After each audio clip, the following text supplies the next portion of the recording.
Olá, eu sou a Bárbara Collin e eu dou as boas-vindas a mais um episódio da nova temporada do Curta Vídeo, aqui na TVE, a TV Pública dos Capixabas.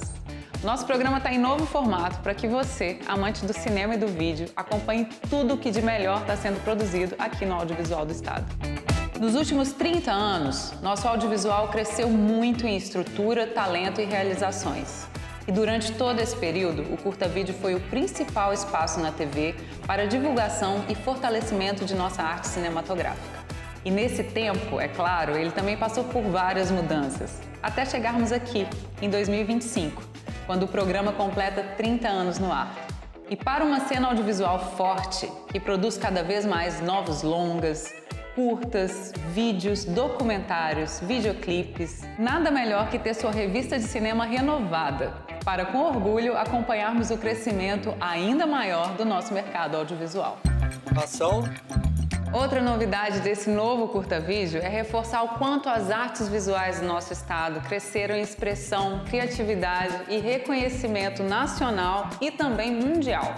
Por isso, nós escolhemos gravar os nossos programas em meio ao talento dos artistas visuais capixabas. E nesses primeiros programas da série, não poderíamos perder a chance de mostrar o trabalho de um dos maiores escultores do país, o capixaba Vilar, que montou uma exposição belíssima que esteve no Espaço Cultural do Palácio Anchieta, mostrando toda a sua arte, desenvolvida e moldada em aço, durante uma carreira de 40 anos de muito talento, autenticidade e vigor.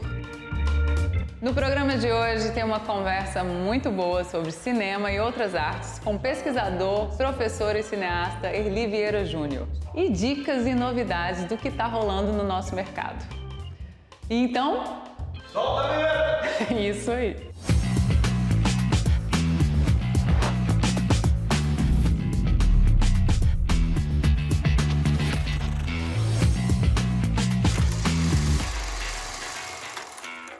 Nascido em Vitória, ele é cineasta, pesquisador, escritor e professor do curso de Cinema e Audiovisual da UFES. Em 2024, lançou seu primeiro longa, O Presença, que ganhou o prêmio de melhor filme no Festival de Vitória.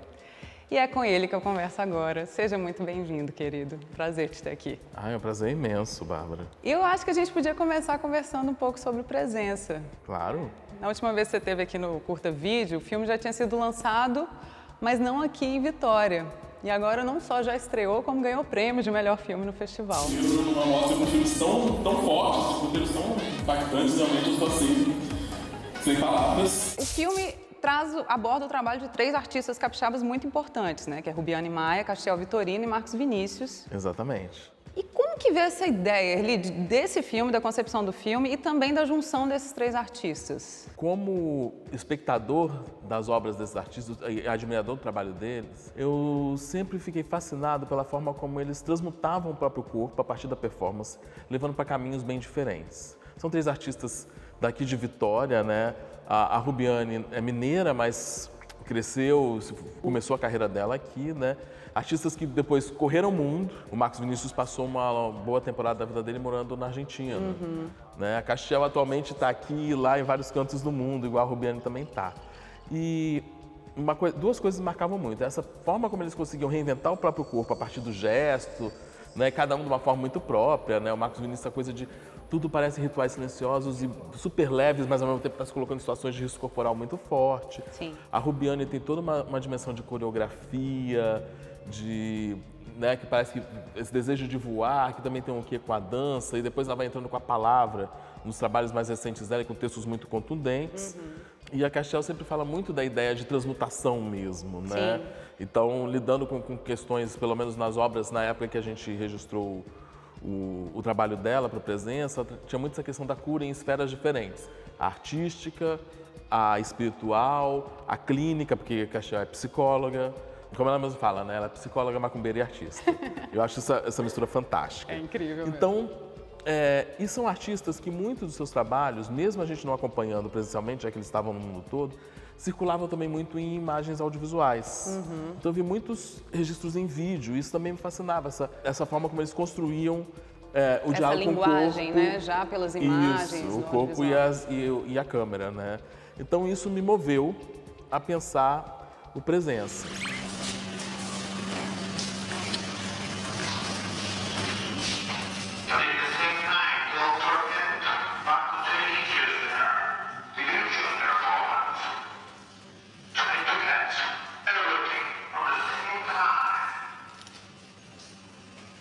O Marcos é o início, porque eu convivi com ele, foi um artista que faleceu precocemente, eu tive acesso ao bruto da obra dele, porque a família decidiu doar para a UFES, me pediu para ser um intermediador disso, e eu só pedi, eu quero assistir, ver o material que tem, fiquei encantado. Primeiro organizei um livro sobre, uma forma de fazer um tributo para o Marcos, mas depois foi vindo a ideia, nossa, essas imagens, elas têm uma força, eu acho que valeria a pena pensar um diálogo. E a ideia também de pensar o documentário como uma espécie de curadoria, né? Onde eu pudesse pensar formas de apresentar os artistas, fazer diálogos com as imagens, com os sons, com os ritmos, reapresentando e buscando pontos de contato que as obras pensadas isoladamente não teriam, né? Então esse foi o desafio do Presença e o prazer de fazê-lo. Eu acho que essa conexão entre voar e dançar foi uma descoberta no meio do caminho, para mim. Que corpo é esse que quer voar? Como esse corpo se comporta?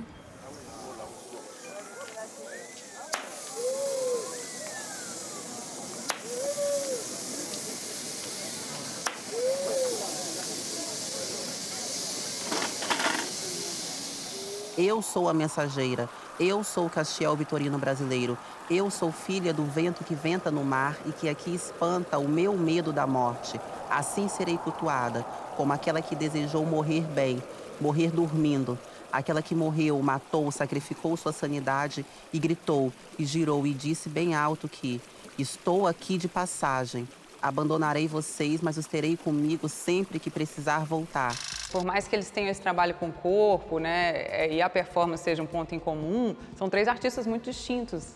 E criar esse liame entre eles dentro do filme foi uma coisa que funcionou muito, né? Uma coisa que eu achei especialmente bonita, assim, que me tocou, foi acompanhar o processo criativo dos três. Eu fiquei imaginando assim, você já tinha o desejo de imprimir no filme esses processos criativos, ou foi uma coisa que aconteceu no processo? À medida que eu ia pensando o filme, roteirizando, mas eu acho que eu já tinha um pouco desse desejo, porque antes de fazer o Presença, né, os últimos trabalhos que eu fiz antes de um período de mais de 10 anos, que eu me dediquei mais à docência e à pesquisa e à curadoria do que a fazer filmes, né, eu tinha feito alguns curtas-metragens com artistas visuais, né, e no qual eu acompanhava essa questão do processo. Na verdade, assim, desde muito jovem, eu tinha mais contato com artistas visuais do que com pessoas do cinema, né? Então, muito do meu pensamento do cinema, da forma de como eu penso os filmes também, vem um pouco dessa ideia desses amigos artistas, né? Que sempre pensavam menos nas obras fechadas, mas na ideia do processo, de estar sempre... Cada nova obra é um passo dentro de uma investigação que às vezes toma a vida inteira. Sim. Isso me fascinava muito. Então, quando eu comecei a fazer documentários sobre esses artistas, né, eu fiz 3 em 2010, né? O primeiro foi com um artista paraibano, o José Rufino, né, que veio fazer uma residência artística aqui no Espírito Santo. Ao mesmo tempo, também pude acompanhar outros artistas da minha geração, né, no ano que fizemos contato, e pensando como seria interessante apresentar as obras deles nos espaços urbanos.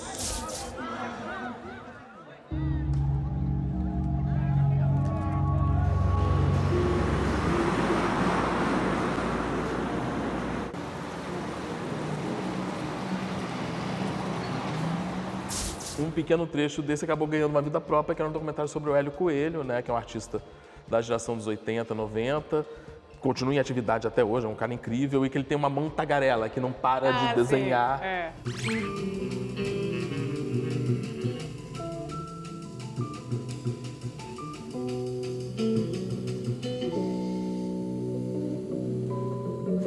Esse desejo de falar dos processos artistas já vinha. E quando eu retomo isso no Presença, que foi um filme também que teve uma longa gestação, no processo de roteirização, de pesquisa das imagens e tal, ele me atravessou uns 7 anos da minha vida, isso já era um desejo, e foi ganhando força porque eu achava que era a forma de pensar essa conexão. No caso do Marcos Vinícius, eu tinha que trabalhar com os poucos arquivos que tínhamos, então temos poucas imagens dele falando e pensando, mas temos muitos textos. Tanto que eu até crio alguns momentos que são uma voz que aparece em legendas, mas não temos a voz, né, que são trechos de textos dele. E eu achava muito importante essa conexão entre como os processos de Rubiane e de Castiel fortalecem suas poéticas. Então eu entendi que era um filme onde os artistas falavam e performavam, e porque a ideia também era botar a gente no meio da experiência de testemunhar essas performances. Mas eu achava que tinha que ter um pouco dos artistas falando. Então eu fui encontrar, né, principalmente no processo de montagem, junto com a Carol Covre, que foi a montadora, achar esse equilíbrio desse tempo, quanto temos da fala dos processos e quanto temos do processo acontecendo e virando obra, que foi um dos grandes desafios e também, de novo, eu falo, dos grandes prazeres de fazer o filme. Cada corpo é uma máquina do tempo, com potencial de acessar diferentes dimensões. Algumas delas se abrem mais facilmente, outras você só chega por acidente. É importante aceitar que não existe senha de acesso para tudo. Tem buraco que não tem fim, e que por mais que você perfure, não irá tocar o fundo. Eu imagino que tenha sido um equilíbrio difícil, mas manter os artistas falando sobre a obra, também eu acho que deu essa questão mais subjetiva, né? Você se aproxima mais daqueles artistas, num nível, não sei, eu me senti próxima a eles, sabe? Assim. Sim, eu acho que isso também é um dos desafios da própria arte contemporânea, né? Porque ao mesmo tempo que ela se parece com várias outras coisas e tenta romper com essa barreira entre arte e vida cotidiana, para a maioria da população, querendo ou não, muitos trabalhos ainda são meio herméticos e inacessíveis. Eu acho que justamente outras formas de apresentação como o cinema, a gente pode criar possibilidades de conexão que aproximem as pessoas e que elas se permitam experimentar o que o trabalho propõe. Calunga ou Mussone para os bacongos é o mundo invertido, o mundo dos mortos, o mundo onde há as almas. Eu quero ir para Calunga. Por isso que eu prefiro ser peixe antes de ser humana. Porque o peixe é aquele que habita a Calunga. São essas espécies que vivem dentro da Calunga, ou seja, vivem num mundo onde as formas se diluem, onde é possível viver a escuridão. A Calunga é a escuridão. Mussone é uma noite sem lua. É a profundidade. E todos os dias eu tento habitar uma profundidade que eu desconheço. Por isso que a minha obra é sobre coragem e persistência. Porque dá medo entrar no fundo do mar, dá medo entrar na escuridão. Eli, você é uma pessoa assim que trabalha em muitas frentes, né? O que o cinema te permite acessar dessas artes, dessas outras artes, assim? O que essa linguagem cinematográfica te possibilita? Tem uma coisa que o cinema faz, que eu acho que para mim é o grande barato, é que as imagens elas falam direto para os nossos corpos. E a gente não vê o filme só com os olhos, né? A gente vê com o corpo inteiro. Porque não só os olhos, não só os ouvidos estão sendo puxados, nossas memórias sensórias, nossas relações, a gente se move com o filme, né? O corpo da gente é ativado o tempo inteiro. Isso eu acho que é um dos grandes fascínios que o cinema nos permite, né? E buscar estratégias dentro da linguagem audiovisual para fortalecer esse processo, para estimular a gente a ter uma experiência sensória tão rica quanto a experiência racional, né? De entender os filmes, eu acho que esse é um dos grandes baratos, assim, para mim.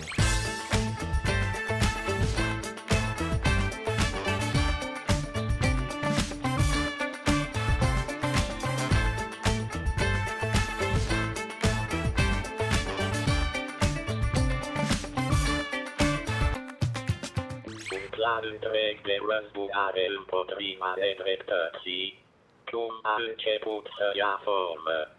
Mi-a dedicat viața mea la o cauză și a fost dispus să plătească orice preț a fost necesar.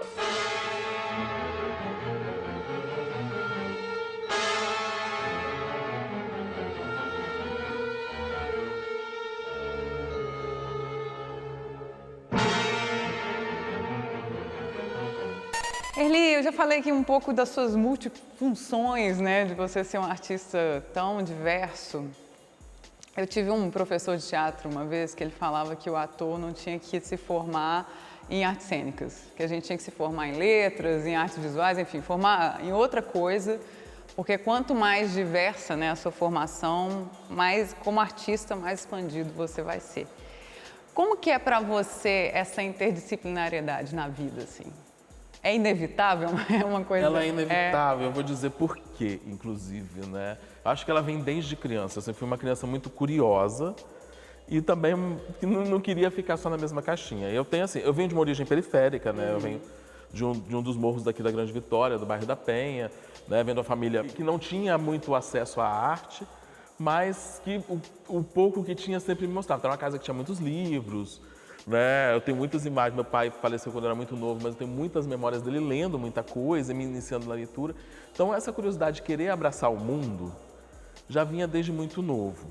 Então eu tinha sempre uma paixão muito grande pela música, eu até brinco, eu gosto muito mais de música do que de cinema, mas eu não faço música. Então nessa coisa de querer conhecer coisas diferentes e querer conhecer mundos diferentes e aos poucos descobrir que eu podia habitar esses mundos, eu fui construindo um repertório que depois me tornou inevitavelmente ter que buscar a profissão da docência, né, ser professor por isso, porque também é uma forma de você continuar eternamente pesquisando, continuar eternamente vendo filmes e falando deles e vendo os filmes dos mais jovens. E é aquela história também, né? Essas obras, elas me tocam, as obras que eu consumo me tocam, me afetam e me fazem querer falar. E, de certa forma, as obras também que eu vou produzindo nas diversas frentes, né, são as minhas respostas. Sim. Meio para ajudar a botar mais um tijolinho numa conversa em que todo mundo também pode vir, participar e lançar outros pontos de vista, né? Que é isso, a gente joga uma ideia no mundo, outras pessoas vão captar e vão criar outras traduções. De outras maneiras, E né? outras dessas coisas vão voltar pra gente e vão enxergar a gente a fazer outras, né? É verdade. Então, isso é fabuloso. Até que enfim você veio, hein? Tem bem uns 3 anos que você não me visita, né? Tem um lugar que eu não vou há muito tempo. Seria bom se você fosse comigo esse final de semana, para compensar esse tempo todo que você não me visita, né? Tá. Eli, desde que você começou a fazer cinema, foi o quê? Início dos 2000 ali, né? Já tem um tempinho. Quando você olha para trás e se vê hoje, o que você acha que mudou nessa trajetória? O que se preserva? Quando você vê esse jovem cineasta fazendo seu primeiro curta, que já foi premiado, né? Como que é para você olhar essa trajetória toda? Gente, o que eu vejo assim, eu gosto de olhar muito como o próprio cinema brasileiro mudou, né? Muito. Porque as pessoas que faziam os filmes. Eu era aquele menino, ou seja, com pouquíssimo dinheiro, que viajava para os festivais, porque ganhava passagem para ver os festivais junto com o filme, não tinha dinheiro para comer nada além do que desce do jantar do hotel, né? Sim. Então, sabe, a gente veio desse mundo para ver um monte de gente que, inclusive, que fazia filmes do próprio bolso, porque tinha bolso, né? Porque vinha de famílias mais nobres e tal. Então, muitos dos mesmos lugares, então meio que me senti um pouco também peixe fora d'água ali. E, de repente, eu fui vendo uma transformação muito grande nas pessoas que faziam filmes. Aumentou o número de pessoas LGBTs como eu, uma presença muito maior de mulheres na direção, de pessoas não brancas, principalmente pessoas pretas, né, pardas e agora mais também pessoas indígenas, pessoas vindas de outras periferias, de outros cantos do país, de interiores, cidades do interior. Então você começa a ver tantos outros olhares e tantas formas diferentes, né, de se fazer cinema. Sei lá, uns 10, 15 anos atrás ainda vigorava aquela coisa, não existe mais nada de novo para se fazer nas artes. Não existe mais nada de novo para aquelas pessoas que estão lá chorando, como um amigo meu fala, né? Filmes de gente chorando dentro do apartamento, de tédio. Realmente esse formato se esgotou. Mas tem uma vida pulsando no mundo, e com vários lugares, e com várias origens, e as pessoas estão trazendo formas diferentes de... Então, tipo, eu vi vários realismos surgirem, várias ondas de cinema encenado surgirem, vi várias outras formas. E cada novo diretor ou diretora que surgia trazia um outro olhar ali. Isso aqui é o quê? Isso aí foi um trabalho que eu fiz, porque eu ganhei uma tatuagem do meu ex-namorado. E aí, quando a gente se separou, eu falei com ele o seguinte: ou você me dá a tatuagem, tira um pedaço da sua pele, ou você deixa eu fazer um trabalho com ela. Bom, ele preferiu deixar fazer um trabalho, era mais prático que ter que tirar um pedaço da pele, né? Aí eu fiz esse trabalho, eu tirei a foto da tatuagem e relacionei ela com os chicletes, que é aquela história da tatuagem do chiclete. Sugeri que as pessoas fizessem tatuagem pra mim também. O nosso lugar no cinema também, né, Eli? Eu sinto que agora, quando comecei como atriz, também pensava, não tem lugar pra mim nesse cinema. Não via meninas como eu, né, pretas, com meu tipo físico, fazendo personagens interessantes, com subjetividade. Então, hoje em dia eu olho e falo, não, esse lugar é meu também. Imagino que isso pra você... Exatamente. E, por exemplo, eu vou dar um pequeno spoiler aqui. Eu sou uma pessoa gorda, sempre fui uma pessoa gorda, e eu não vejo nossos corpos gordos sendo debatidos e construírem-se imagens que repensem as nossas experiências de uma forma não estereotipada no audiovisual. E isso, de certa forma, foi uma coisa que moveu não só a mim, mas também a Melina Galante, né, que juntos a gente está finalizando uma série documental chamada Admirável Mundo Gordo. É uma série que parte de artistas, não só artistas, mas assim, a gente tem um bloco de artistas em diversas áreas, gente da performance, gente DJ, né, da música, pessoas que usam seus corpos gordos como o centro das suas poéticas e reinventa a partir de suas potências. A ideia é justamente isso, pensar como essas vivências gordas, sem uma romantização da obesidade, mas pensando justamente nas nossas subjetividades, nas formas como a gente encontra sentido no mundo que não é desenhado para os nossos corpos caberem nele. Que não é no romantizar, né, Erli? Mas também nem sempre vai ser nessa dramatização que é recorrente, né? Como se Por que fosse... que sempre tem que ser o filme, tem que ser ou a baleia para mostrar uma história de sofrimento, ou uma pessoa história, deprimida, né? Ou um alívio cômico, né? Então, a ideia é essa, a gente produzir novas imagens e buscando referências também no que as pessoas estão fazendo, né? Numa época onde tudo se produz de imagem, inclusive nas redes sociais, tanto quanto nas formas tradicionais de arte, né? Da gente poder trazer esse diálogo e contribuir para esse debate. Então, esse é um dos projetos futuros, assim, né? Das coisas que estamos fazendo. E outra coisa também é que a própria presença também tem dado muitos frutos, né? O filme, quando ele estreia aqui, e ele estreia, na verdade, no Rio, no festival do Rio LGBT Festival, na primeira sessão dele ele já ganhou uma menção honrosa na Mostra Competitiva. Em seguida, ele veio para o Festival de Vitória, foi uma grande surpresa, porque eu não esperava tantos prêmios. A gente nunca espera, né? E, de repente, o filme... Foi a primeira vez que um filme que participou da Mostra Competitiva ganhou melhor filme do júri popular e do júri técnico. E a primeira vez que um filme local ganhou o júri técnico, né? Então, tipo, o filme volta com 4 troféus e depois disso também ele passou por outros festivais e entrou em cartaz, que também foi uma experiência... Tá em cartaz no cinema, né? Exatamente. Não é um documentário tão acessível e fácil assim, né? E ele acabou estreando em 15 cidades, né, de 13 estados brasileiros. E hoje onde que a gente consegue ver? Como é que está a distribuição do filme? Então, a gente agora está começando o trabalho de colocar ele, né, em breve ele vai estar em plataformas de streaming e canais de TV. Nós da colônia temos uma sensibilidade especial que foi construída por todos os outros pés que nos pisotearam. Nossos pés são calejados. Pés bloqueados por traumas, por fraturas expostas, que de um modo sombrio ampliaram a nossa capacidade de sentir. Erli, eu vou terminar com uma pergunta filosófica. O que é cinema para você? Eu vou acabar caindo em respostas bem clichê, mas o cinema ele tem muita essa coisa da vida, né?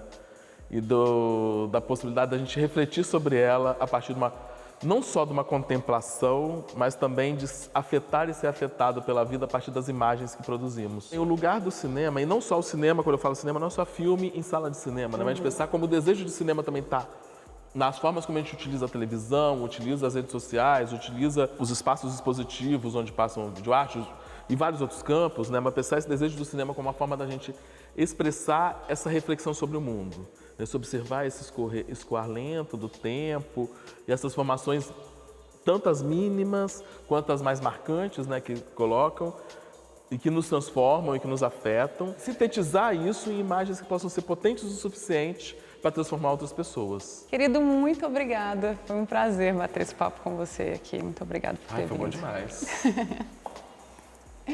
Que volte logo. Voltarei. Vê aí, dos dias 31 de julho a 2 de agosto, mais uma edição do Festival de Cinema de Santa Teresa.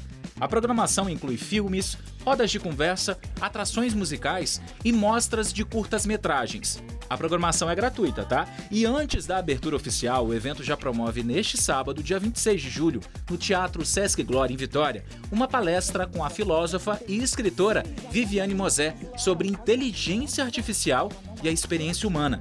A entrada é gratuita, mediante inscrição prévia e doação de 1 quilo de alimento não perecível. Amanhã é o último dia de programação do 32º Festival de Cinema de Vitória. Às 10 da manhã tem debate com os realizadores da Mostra Competitiva Nacional de Curtas e de Longas, no Hotel Senac Ilha do Boi. Às 2 da tarde, no Sesc Glória, na sala Cariel Lindenberg, rola a sessão especial do longa Meu Pai e Eu, de Thiago Moulin, com bate-papo com o diretor e também com a equipe do documentário. Já em 2009, eu que fui morar em Angola. Nessa estranha coincidência, talvez houvesse ali uma vontade secreta de tentar resgatar algo do meu pai. No mesmo horário, na sala Marien Caliste, acontece também a 9ª Mostra Nacional de Videoclipes.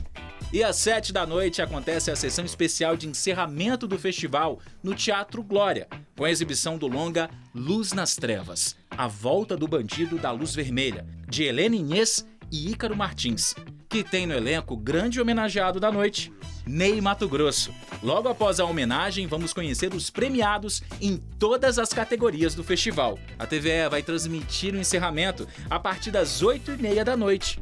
Fica o convite. E o nosso programa de hoje fica por aqui. Semana que vem tem mais curta vídeo aqui na TVE, a TV Pública dos Capixabas. Bom, o cinema sempre foi uma paixão na minha vida, né? Desde garoto, lá com meus 4 anos, o primeiro brinquedo que eu guardo até hoje foi um cineminha Barlan, que era filminhos de papel de seda. A gente enrolava no carretel, tinha uma manivela e a gente passava os desenhos de Pinóquio. Na hora de fazer uma montagem tem que ir ao Rio Naldo comprar uma lata de filme. O que falta tem que agora, ir para o eixo Rio São Paulo o tempo inteiro. Não adianta ter ideias do Espírito Santo sem ter o quê? Uma formação de técnico. Não tem infraestrutura ainda. Tem que montar, tem que ser feito filmes em escola, as pessoas têm que aprender. Eu aprendi fazendo, né?